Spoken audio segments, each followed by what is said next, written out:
What's up, friends? Today we are here doing a video with the Linnpower gear drives. These are 4 gear drives that are straight cut and partially steel. Pretty sweet. I'll be leading you through the installation of these today, and unfortunately part of the original clips of this corrupted, so it's going to be a partial voiceover today, but hopefully you find that interesting and useful. I love these things, so let's get into it.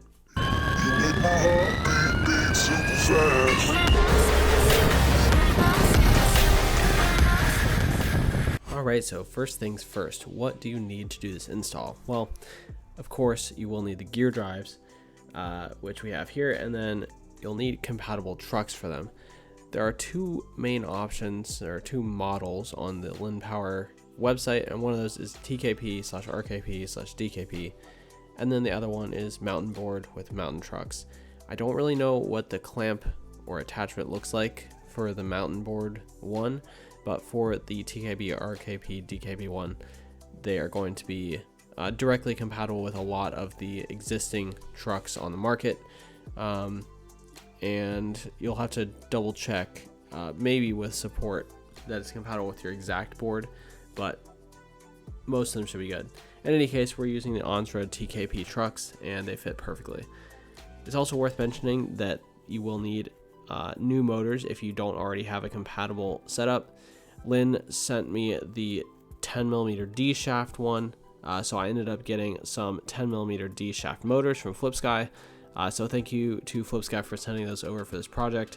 However, there are a couple other options on their website. You can also get a 8mm D shaft, 8mm, well, it says O shaft, but a round shaft with a keyway, or you can get a 10mm round shaft. The D shafts are going to be the easiest to set up and probably the most reliable. So let's jump into it. If you're not doing this drive install on a board that you already have assembled, you probably won't have to do this step, but for me, I'm putting these onto Black Mamba, which was already fully assembled. So in order to use these drives, I need to swap out the motors, which involves opening up my case, cutting off all my heat shrink tubing, and unplugging all the motors, including the sensors. That's all pretty easy, pretty routine, and you'll have to do this on your board as well if it's a pre-built. Next up, of course, I have to disassemble the old drivetrain, and on here I have the Onsra TKP belt drive, which is pretty much just the standard mounts and pulleys and crossbeams from Onsra themselves. Worked pretty well, no real problem with it, but gear drives are better. I did actually end up stripping out one of these set screws in this motor pulley, so I tried to take it out with heat, and I don't think I used enough, so I gave up and just took the motor mounts off and ended up unscrewing the crossbeams so I could pull the entire motor mount set off, and that's definitely easier, but it's still sitting in my closet with the motor pulley stuck on it, so I'll take them off one day, but I haven't gotten around to it yet, and I haven't needed those motors, so no big deal there. Opening up the new gear drives, we do find quite a few things in the box. Of course, you've got your gear drive mostly pre-assembled. It's got a nice plastic protector on the bottom. You've got a pair of wheel adapters, which will be whatever you selected. You've got a gear puller, which is useful for some boards. You've got 2 motor mount plates with O-rings on them to keep the grease in. These adapt your motors to the gear drive so you can sort of separate them by themselves. It also comes with 2 plastic spiders to interface with the wheel mounts, the set of Allen keys you need for everything, and then of course your motor pinions, which in this case are 13 teeth, nice big chunky ones, and you get some grease. I think this is some sort of polyurethane grease. I've not really seen one this color before, but it's nice and thick and goes on well. After the drives were out of the box, I decided that it would be cool to show off what's inside. So these are pretty easy to disassemble, and it is nice that they come pre-assembled because you don't really have to worry about it, but it's just a couple of screws and then a little bit of work prying the case apart. You do want to be very careful though if you have to open these, because there is a gasket that goes around the edge, and as you'll see here, a couple of the little spots did get a little bit messed up just from unscrewing the screws, so you'll definitely want to be careful and make sure to press it back into place before you close it up.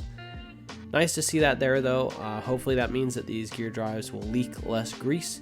Most of the gear drives I've used in the past do leak grease over time. In any case, really nice mechanism in here. The backlash is pretty minimal, but it does add up a little bit when you've got 2 gears on there. And now that we've got them all checked out, let's go ahead and install them. Alright, so I've been sitting here thinking about this for a minute after I reassembled. So we've got the wheel adapter, which honestly I'm not exactly sure which wheels this is for, but the wheel adapter fits onto the spider, which is what this plastic thing is called, and the spider and wheel adapter fit into the slots, and that presses in there. So basically you have to space your wheel off from the axle and whatnot to the right spot that it interacts with this adapter or whatever adapter you create. So if I'm going to design an adapter, it needs to have fins on here like this that interact with the spider, and then the other side needs to interact with the wheel. However, to interface with the Rockstar 2 mounting pattern, you have to interface with these 5 bolts. You can see the pulley that I designed here previously. And these 5 bolts are also the bolts that hold the wheel together. So I'm going to have to take the wheel apart and see how I can interface either possibly with this metal piece or design a whole new piece. So I'm going to go ahead and take this wheel apart and come up with a plan, and then go ahead and design an adapter and get that printing. So the process of putting these on is actually very simple.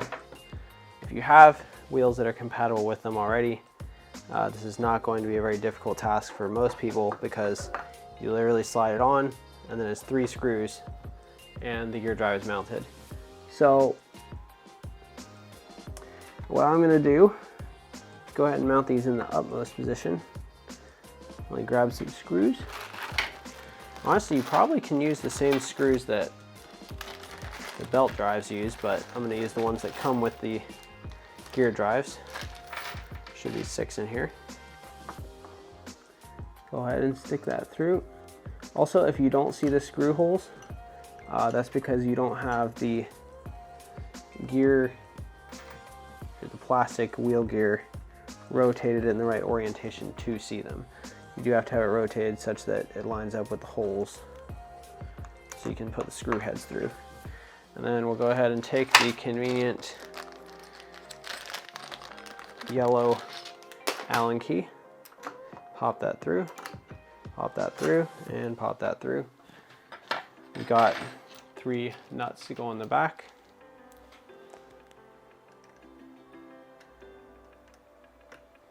These are just the right size. They actually almost touch the hanger.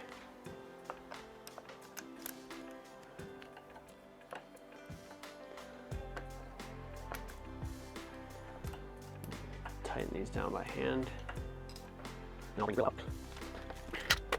These are 6 bolts. There's some play to this. I want to push it to one side, tighten a little. Just went ahead and stick the back. Go on the front. All right, so now that is sturdily attached, I think that will be a good position. We'll have to double check with the motors to make sure it doesn't hit the base plate over here, but I think that'll be a good position.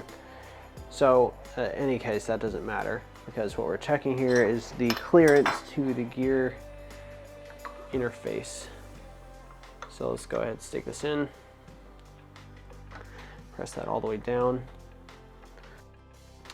Then we'll go ahead and stick on the wheel and kind of see where things end up. Now, this gear drive is not necessarily designed to work with wheels that are this wide, so I'm hoping we don't have an issue with axle length, which we do not. Excellent. Okay, so let me move the camera.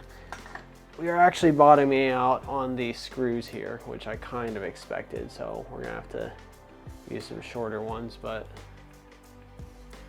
you can see that the screws from the wheel are hitting the case. That is not ideal. We definitely don't need screws this long. We are good on axle position out here. And the bearing on the inside of the wheel is actually almost where it needs to be. We only really need probably 5 to 7 millimeters shorter on the screws. Don't know if I have any that are going to be the right length for this use case though, so I might have to think of some other way to do this, but it looks like it will work at least, so that's good news. So I'm gonna go do some thinking, and then once I've designed the solution, printed it out, and made sure it works, then I'll come back and record some more. While I'm doing this, I'm also switching to the new M-Boards Nova 7 tires, and I just put it on the Newbee Impaler wheel here. I just want to point out how sick this looks. It's very different than the profile of the SKP7. Much more flat space. The SKP7 is much rounder. I think the SKP7 also stretched a little bit more. The Nova might have been a little bit wider at the bottom to begin with. Also, the Nova inner diameter is a little bit looser than the SKP. I don't think that's going to negatively affect anything, but we'll have to see once we get it on the board and spinning up at higher speeds. But just wanted to show that off. Looks pretty cool. Alrighty, so we've actually got one mounted up already. Let me show you what I did. So here you can see the back of the wheel, and here you can see the adapter I made. I don't know what happened with this print. Something weird happened to the top surface. I've never seen that before, but this is ASA, pretty strong material. We've got our 5 holes on the outside that interface with the screws, and then we've got 3 posts in the middle with screws that run through them. This should hopefully be strong enough. If the ASA doesn't cut it, I'll switch to polycarbonate. But basically, this just slaps right on here. You can pop it down on.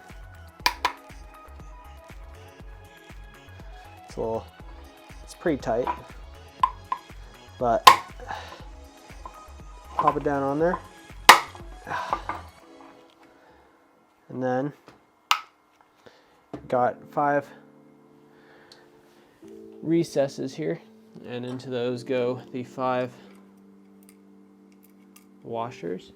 And on top of those, got 5 nuts.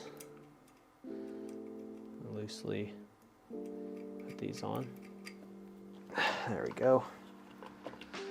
And now you can go ahead and stick on the little spider. Goes right in there. Also, I managed to get this right in one test print, which I was pretty happy about. That goes on there. We toss a spacer onto the axle over here. And then, I'll try to get a view for you guys.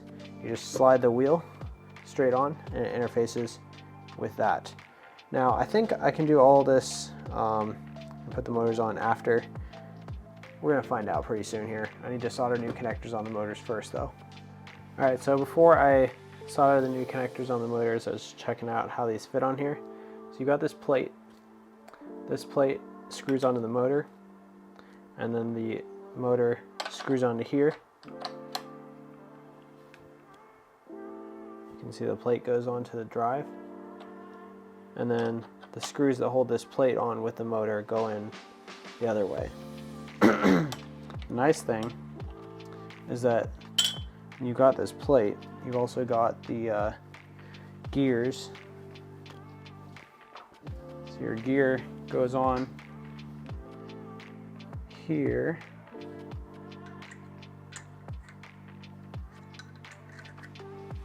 Right? You can take the plate off of the motor with the gear on, and you can install the plate and the motor onto the drive with the gear on, which is super nice because that means that you don't have to worry about getting stuck on there like those pulleys that I tried to take off earlier. So that's really good. These do have a spot for a set screw at the end there, which I probably should use. It seems like this does bottom out on the D shaft, which is perfect. So really I could just use some green 638 Loctite in here and it would be perfectly fine. But I might use the set screw anyway, just because it's there. And then also put a little bit of green Loctite on the flat. And it'll be nice and secure. These are straight cuts though, so we don't have to worry about any forces going in the axial direction, trying to pull the gear off of the motor. So there you go. I'm gonna get this plate mounted up and then we'll get the connectors soldered onto the motor. And you do have to pay attention when you mount the plate on here, because this determines what orientation your phase wires come out in. For this particular motor, this is the right orientation, but you'll need to make sure that you check that before you screw it on there. All right, so I didn't realize this before I started doing my motor assembly, but it actually does, or this kit does come with the motor screws. If you try to use regular screws, the heads stick up above the flat plate and they won't fit. So make sure you use the button head screws, not socket cap heads. Alrighty, so I went ahead and got the two motors all soldered up. You can see all of the leads here are all done. Now it's time to put them on. I actually did put green Loctite on the motor gears a while ago. It is set up well enough now for me to install these. So basically I have to take off these wheels now to install the motors, mostly because I can't get to all the screw heads. So I'm gonna go ahead and take off this wheel and you guys can kind of see how it fits in. Yeah, it's gonna be easier to just pop it off from the back. There we go. You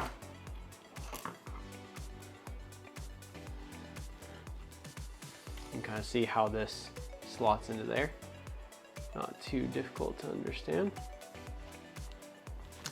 Set this aside. Go ahead and match the correct motor up. That'll be this one. And at this point, we do actually have to put grease inside. Now, this is a little bit annoying. I don't want to take this outside piece off to put grease in because it's really easy to mess up that little gasket in there. And I already messed up one. I don't want to mess up both. So I'm just going to put the grease in, kind of in between the gears, if you can see back there. I'm going to stick grease in here and just turn the wheel, or turn the, what do you call it, the interface on the gear to work the grease in. So we've got our little pot of grease here, our polyurethane or whatever the heck this grease is. So I'm going to go ahead and get some of that in there right now.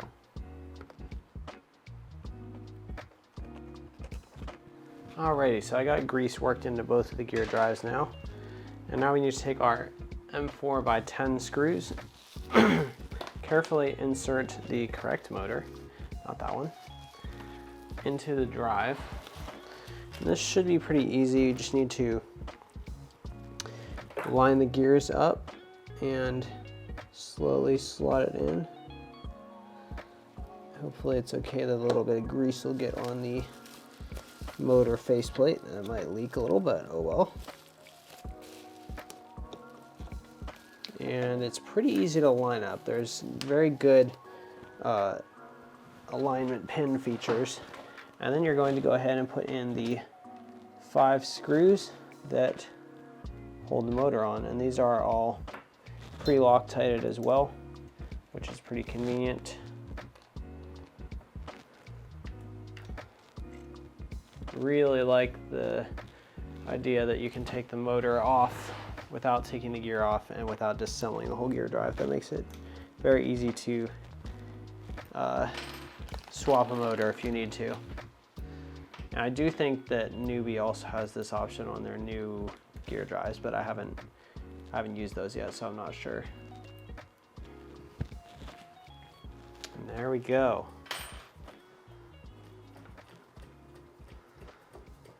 Motor is on, and now we can put the wheel back on and then do the other side.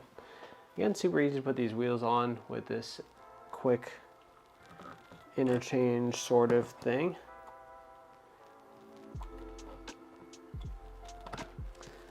Just press it in there, and there we go. Interesting. The rolling resistance of this does feel fairly high for a gear drive, but it's a little bit hard to tell, and these have 0 miles on them, so it might improve a little bit over time as the grease gets spun out and worked into the system. So mount up the other motor, and then we can do motor detection and get this thing running. Alrighty, now that we've got both gear drives fully closed up and ready to go, it's time to put the enclosure bolts back on. And then I'll get some B-roll for you guys, and we'll close out the video.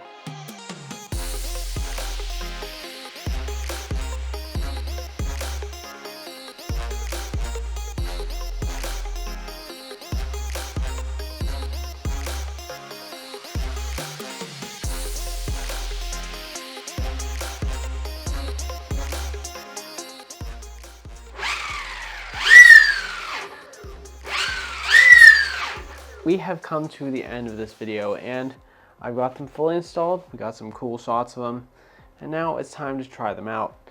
I think I'm going to split this into a separate video because this probably took quite a while to get this done on video. It wasn't actually that hard. I did have to design some custom parts to fit to these MBS pattern wheels. One of my friends on Instagram did tell me that Linnpower might actually be making MBS adapters for these wheels, so it'll be interesting to see when or if those come out. I'm also interested to see how well these things last. Like I mentioned before, these are just printed out of ASA. They're not polycarbonate or anything stronger than that.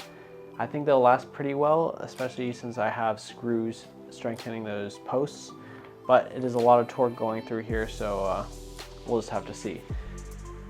Other than that, install went pretty well. I like how these sound so far. I'll play a little sound clip in just a second so you guys can hear what they sound like right now.